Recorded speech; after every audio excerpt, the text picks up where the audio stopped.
Okay, hello everyone. We are here with John Hawthorne, and we are going to do a one-on-one interview with John Hawthorne, and we're going to learn a little bit about him and how he got started in real estate and why he wanted to invest in real estate. So, John, say hello to everyone. Hi, everybody. Okay, so John, I know that you haven't always been in real estate. You had a career prior to real estate. And what exactly did you do? I spent the first 25 years of my career in the automotive business. When I left, I was a senior executive in automotive, and I left that in 2004, and I got involved with recycling for about the next 15 years, and was a partner in a major recycling company in Michigan, and was heavily involved in all aspects of recycling, particularly curbside recycling and metal recycling. And about 2016, my son and his friend were looking to flip a house to fund some of their travel dreams. And so we got together and I agreed to fund the house. And so we purchased the house and we flipped it. And we entered into a business arrangement that we would split the profits 3 ways. Okay. And that's how we got started in 2016 and did our first sale in 2017. Okay. So from there, how did you make that transition, from, your regular job into full-time real estate? Well, actually, when I left recycling in 2012, I essentially retired at that time. Okay. And so I was became an entrepreneur at that time. I had invested in an apartment building in Rochester. I had an industrial building in Rochester. So I had made some real estate investments. And I had also bought and sold several rental properties. So I was in the real estate business since, 2012. Okay. Buying properties and investing in properties. Okay, I didn't know about the apartment complex. I knew you had, rental. It was a 4-unit apartment building. Okay. That I had rehabbed with a friend of mine who was in the building business. Called me up one day and said, "Hey, there's this apartment building, it's a beauty salon in an apartment building in Rochester, and it's a great deal. Why don't you buy it and I'll rehab it for you?" So we did that, and it turned out to be a nice investment for me. Okay, wonderful. And so you've been in real estate investing since about 2012. So, yes. Okay, so about 12 years, going on 13 years. And again, like I said, you do a really good job. I mean, there's some other investors that they cut corners. They do shoddy work, but they expect to sell the home for, a high value, because in the past few years, real estate was really hot. So you could pretty much put anything on the market and it would sell. But now I think the environment is changing a little bit. You really have to be the type of investor who does good work. You're going to have a high quality product. Would you say in this market, even though it's not a bad market, but it's slightly turning a little bit? From my perspective, I think you have to be a top-notch investor, provide good properties, good homes in order to get the buyers. What do you think? I agree with that 100%. We do things a little differently. Myself and my partners, we all have our builder's license. I'm a licensed real estate agent. I am also a licensed real estate broker in the state of Michigan. Okay. So, we have those credentials, and we also went and got ourselves educated. When I came into this business, I had a phenomenal business background, and I had been very successful in automotive. I'd been very successful in the recycling business, and I came into this investing business, and I thought I would be very successful just because of my business background, and real estate is much different. And there was probably 10% of the knowledge that I was missing and I didn't understand, and I had to find ways to get that knowledge. And so eventually we began to acquire that knowledge. Okay. As far as our properties, we have always tried to make the top listed property in the area. Okay. And historically, our properties have sold for absolutely top value. This property here, our comp property was at $375, and we sold this property for $299,000, almost $425 a square foot. Oh, wow. Which is really an unheard of price in Royal Oak. Right. But it reflects the size of the property, which is small, and the way we did it which appealed to, high income young people who wanted to have a house they'd be proud of. Most of the young people don't have any tools, don't know how to use a hammer, screwdriver.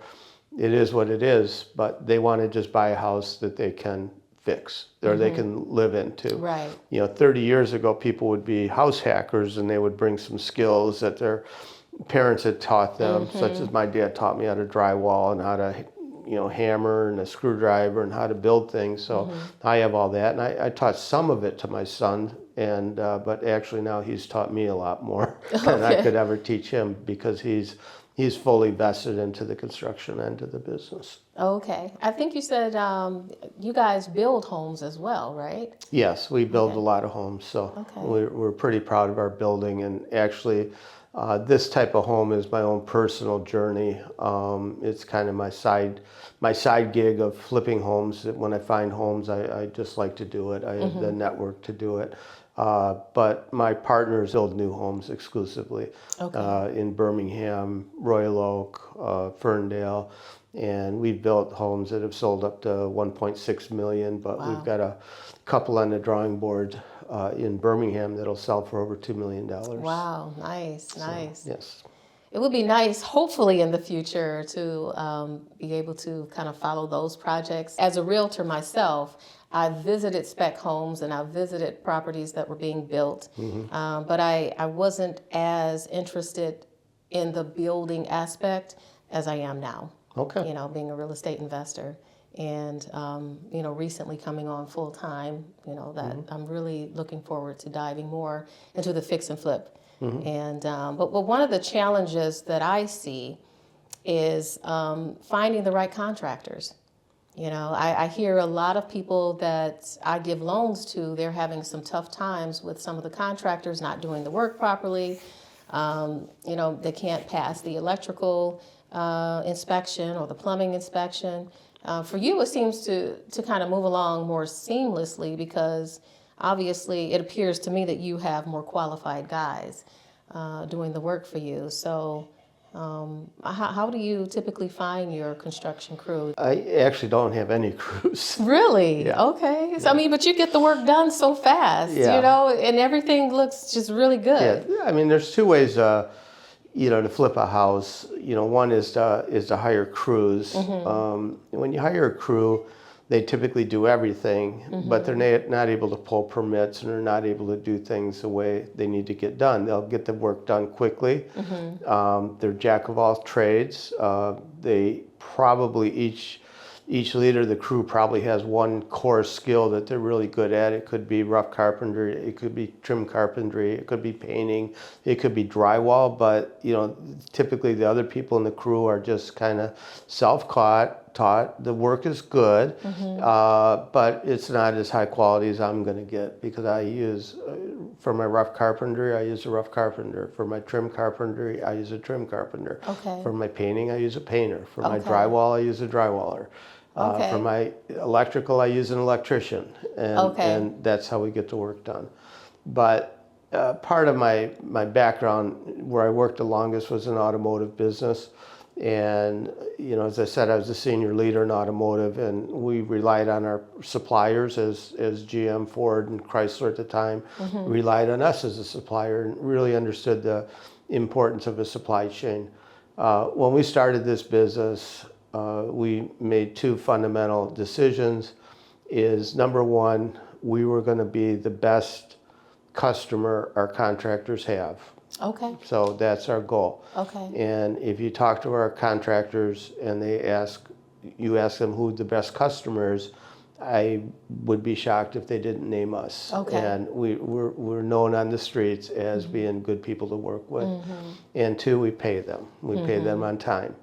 And so many times people come up to me and they say, "What's your secret? How do you get contractors? We can't find contractors." And I simply say, I pay them.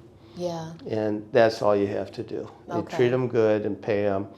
Have the materials on the job. Have your schedules scheduled. When the tile guy shows up, make sure it's ready for him. Make sure the tile's here for him. When the painter shows up, make sure everybody's out of the house. Those are the little things that you have to do. And it does take a little bit longer for us to do our jobs based on that. but the work gets done and it's a quality work. From what I've seen, and right now I'm in about 13 or 14 private money loans, your contractors move a lot faster. Your jobs move along a lot faster than some of my other investors. More oftentimes I have to end up extending the project because maybe the construction crew didn't do something that they should have done. Maybe they need to redo some work, or like I said, they can't pass the inspection with regards to the electrical or plumbing. So those things really hold up the process. So, I really like working with you because I know that the job is going to get done quickly and it's going to get done right. And so that's very important to me as a private money lender. I want to know that the person that I'm working with is fast as well as efficient, and that I'm going to get my money back in a timely manner, and then it opens up opportunity to reinvest that money. Good. So, well, I'd have to say that when we started, we were in the same place that many of your people are that have started. And the thing is, can you get past that startup phase and go? I stopped counting at 200. Okay. But we're over 200 homes into this process since 2017. Wow, nice. That's a lot of homes, that's a lot of things, and typically I'm managing 5 or 6 flips at a time, and each flip teaches you something, and the business teaches you. This house, there's a couple flaws that I saw, and I learned from it. I learned a lesson, and a flaw, I'm not going to point it out to you, but right, because we don't see it. There's something that's not right with the house, Okay. and as a result of the condition we found it in and how we rehabbed it, that we could have done a better job. And the buyers didn't notice it either, so maybe nobody will ever notice it, but it's out there. I know about it. Yeah. And the second thing in flipping that I understood, and as you first get into it, is honestly I want to put a good product, but in the end I'm never going to really have a relationship with the people. I might not even meet the people that are going to buy the house. And so why was I sweating so much on the color or the tile style or something like that? And the big part is you got to learn to take your own ego out of it, and you just got to make it nice. And if you make it nice, it'll be a universal thing, and I don't worry about that stuff anymore like I used to. Yeah, the neutral colors. I learned that when not only neutral colors, but the doorknobs and the knobs, the door handles, the lights, and it's easy to get carried away on this trim stuff and put in $1,000 worth of lights when 400 will do. I used to put a ceiling fan in these houses as an extra selling feature, but I wasn't gaining anything by it. I just put lamps in there now, and nobody says, I wish I had a ceiling fan, I would have bought the house. It just doesn't happen. So those are just things you have to learn. So there's nothing wrong with the lamp in there, it's just not a ceiling fan. And, if I were moving in here, I would want a ceiling fan in there, and I would expect to put it in myself, and so that's what the homeowner will do. Okay.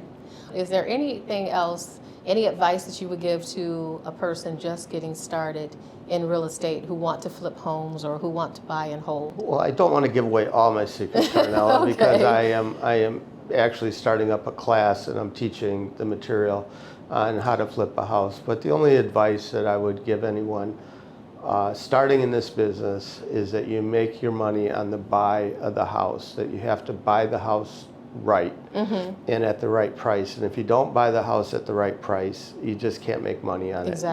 You're just chasing your tail. And you've got to make sure you understand the value that you're buying, and you got to make sure that you buy the house right. And to your point on finding houses now, it is much more difficult to find houses, and I don't see it getting any easier anytime soon. And the reason for that is that so many wholesalers have jumped into this space and are taking up the houses, and frankly, the wholesalers are pulling $5,000, $10,000, $15,000 out of the house by putting a seller and a buyer together.